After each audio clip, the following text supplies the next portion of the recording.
And you know that my philosophy, back to my philosophy of practice what you must, but play what you love. I found over the years that if you'll play what you love, it creates the greatest opportunity for you as the performer to connect with me as the listener. Give me who you truly are as a player.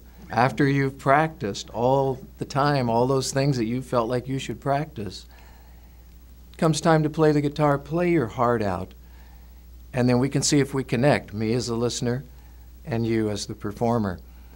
Over the years, the guys that I have responded to or connected with, I guarantee you they were playing their heart out. And that gave me an opportunity to decide if I really dug what they were doing or not. Well, let's take a blues player. Personally, I have to start with B.B. King. I first heard B.B. King and got turned on to him when I was about 16 years old. And many, many years later, I had the opportunity to interview B.B. King on a Canadian television station. And I got to ask B.B.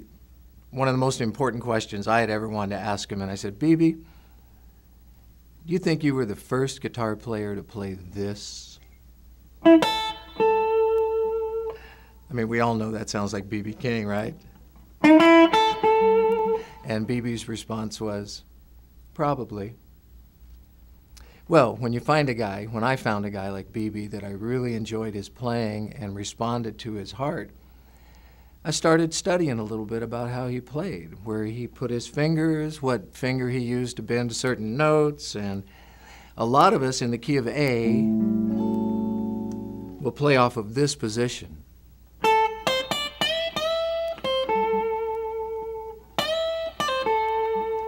Well, I noticed, watching B.B. King, that instead of that position most often, he played this position most often. Instead of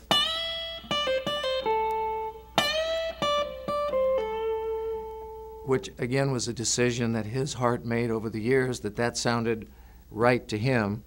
And again, it's just so interesting to me that we can all play similar licks or the same lick, but with our own little twist on it. So I'm going to do that one more time. Normally, most guys play. B.B. plays. So I love just picking up those little pieces of information from guys that I like to listen to play.